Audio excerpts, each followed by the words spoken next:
short blasts have evoked some common emotions in all of us: shock, grief, and disbelief. Disbelief, as most of us are unable to understand how could highly educated doctors who have taken an oath to save lives plot and kill people in cold blood. What made a doctor with a seemingly happy extended family be willing to kill himself and become a suicide bomber?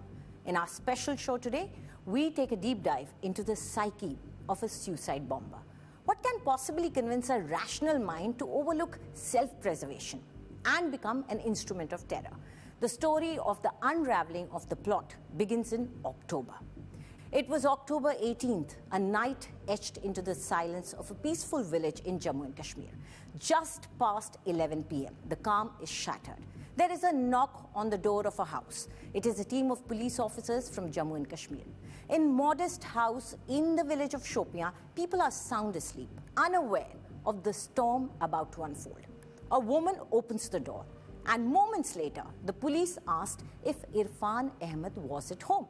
Irfan Ahmed Wage, also known as Mufti Irfan Ahmed, was indeed sleeping at that time. The police woke him up and took him into custody, driving him away to the police station. At just 24 years old, Irfan Ahmed was the imam at a mosque in Nagaon near Srinagar, commonly called the Mufti of the area.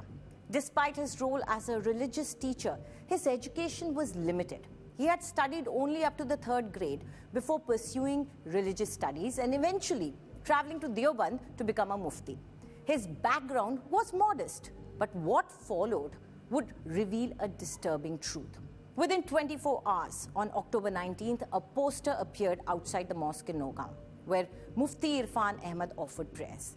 In the darkness of that night, someone had pasted up a notice filled with inflammatory accusation against India and its forces, laying the groundwork for a larger investigation.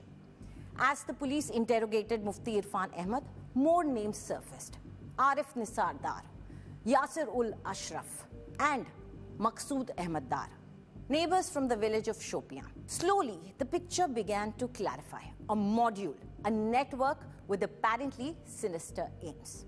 But how did a man with only a 3rd grade education, who later became a religious scholar, get involved in such complex and dangerous schemes?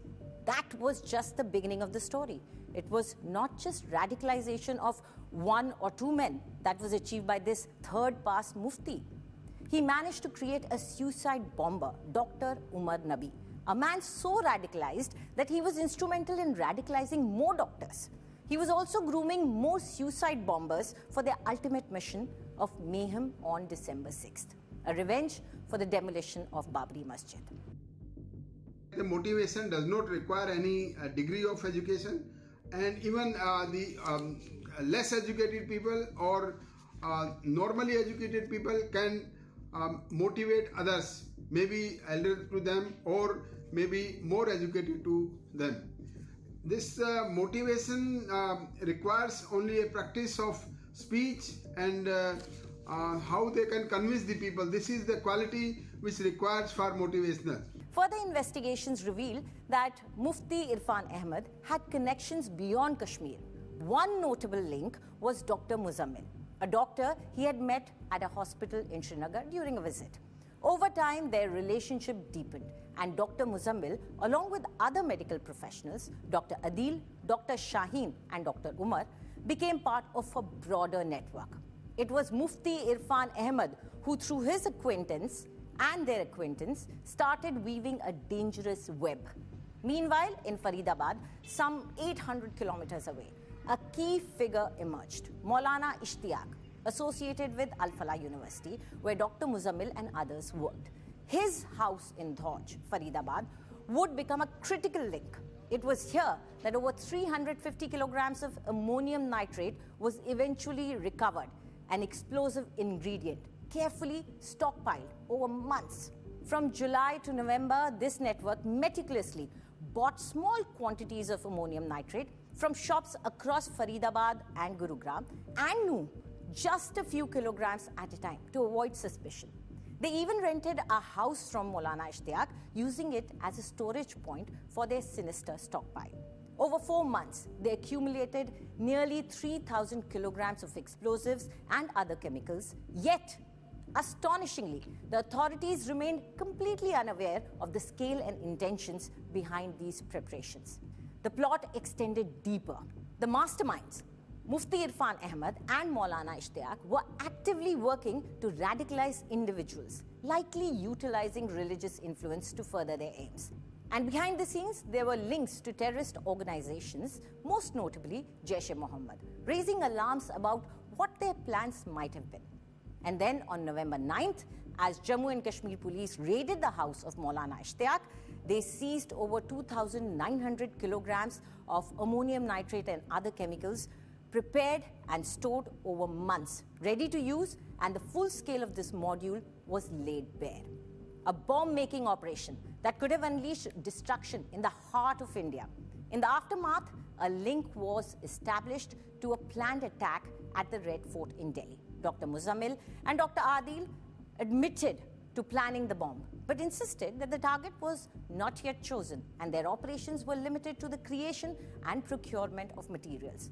Their confession revealed yet another chilling layer, a conspiracy that spanned months with the intention of executing an attack at a politically and symbolically significant site using radicalized suicide bombers and even drones. So what could have pushed a working doctor like Umar Nabi to become a suicide bomber? By all accounts, he was not a great doctor, nor was he a very devoted professional, but still, he was educated and one would assume rational. So what made him want to blow himself up? For this, let's try and understand the psychology of a suicide bomber based on leading academic research. Unlike common stereotypes, studies consistently show that suicide bombers are not mentally ill, psychopathic, or impulsively suicidal. Instead, several overlapping psychological, social, and ideological forces shape their mindset.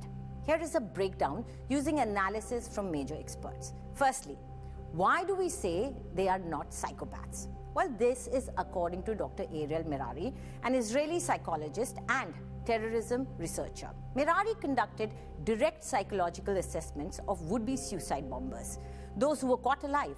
He found suicide bombers generally do not display psychopathy, schizophrenia, bipolar disorder, or other major psychiatric disorders. They tend to be emotionally stable with normal IQ and no clinical suicidal tendencies. Those who refused suicide mission did show more anxiety, dependency, and other traits, which suggests bomber selection is very deliberate. So what's the conclusion? Suicide bombers are usually psychologically normal people, shaped by an abnormal environment and ideology. Suicidal bombers are not insane. They are mentally not ill. They think about what is correct, what is not correct. And they also think that while doing suicide, committing suicide in any terrorist activities or for some other reason, they think that they are doing for religion. That's the only motive in their mind. It has been indoctrined by their motivators. Now let's understand what Dr. Scott Atran, an anthropologist in University of Michigan and Oxford, says how group dynamics and obedience completely override individual psychology. His conclusions come from field interviews with jihadist recruits. He argues suicide attacks are rooted in group identity, not personal pathology. Recruits undergo a process he calls devoted actor formation, total commitment to an ideology and group. Strong bonds within the militant groups override self-preservation. Basically, group cohesion plus ideology can reshape self-concept so profoundly that dying feels like fulfilling a meaningful role. Another key element is identity crisis, humiliation, and the search for meaning.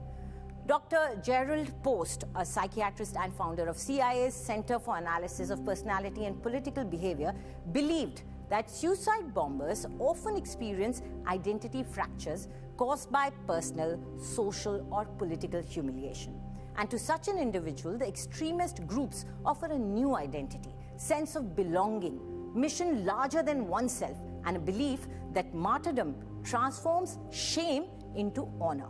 Thus, the bomber's psyche is shaped by an emotional need to belong and overcome perceived humiliation. The factors that drove Dr. Umar Nabi failed to work for another intended suicide bomber in the same module. This man refused to kill himself or become a supposed martyr. He called it a sin. 22-year-old political science student Jasir Bilal was detained by Jammu and Kashmir police and sent to NIA custody by the court.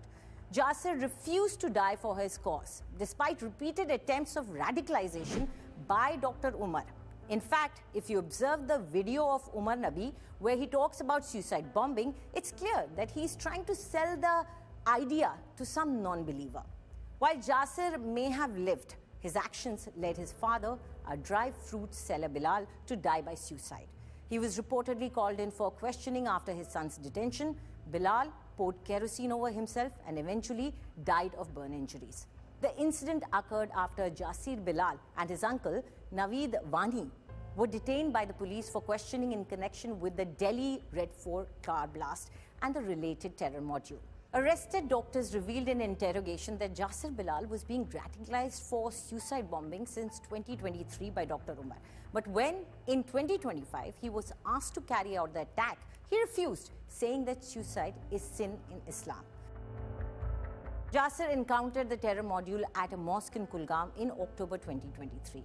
He was taken to a rented accommodation near Al-Falah University in Faridabad in Haryana, where Dr. Umar Nabi spent several months intensely brainwashing him to carry out a suicide attack. The plan fell apart in April 2025 when Jasir backed out. He cited two primary reasons for his refusal: his poor financial condition and, crucially, his belief that suicide was forbidden in Islam. Other members of the module initially wanted him to serve as an overground worker or a OGW, but Dr. Umar insisted on a suicide bomber. Following Jasir's refusal, Dr. Umar is believed to have become the suicide bomber himself, driving an explosive-laden car that detonated near the Red Fort in Delhi on November 10th, killing 13 people.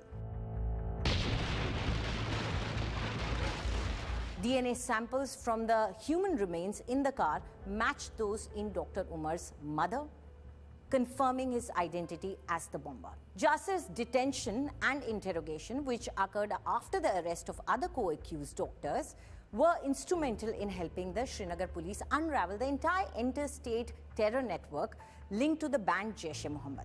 Dr. Umar's failure also shows how even a highly radicalized mind of an educated doctor was unable to convince a pliant suicide bombing candidate like Jasir.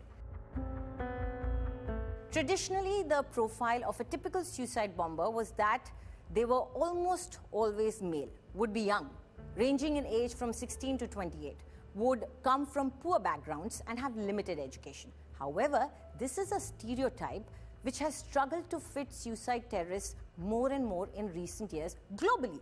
And now in India also, the stereotype has been blown to smithereens by the white-collar terror module. Do tell us what you think about this show and keep watching India Today.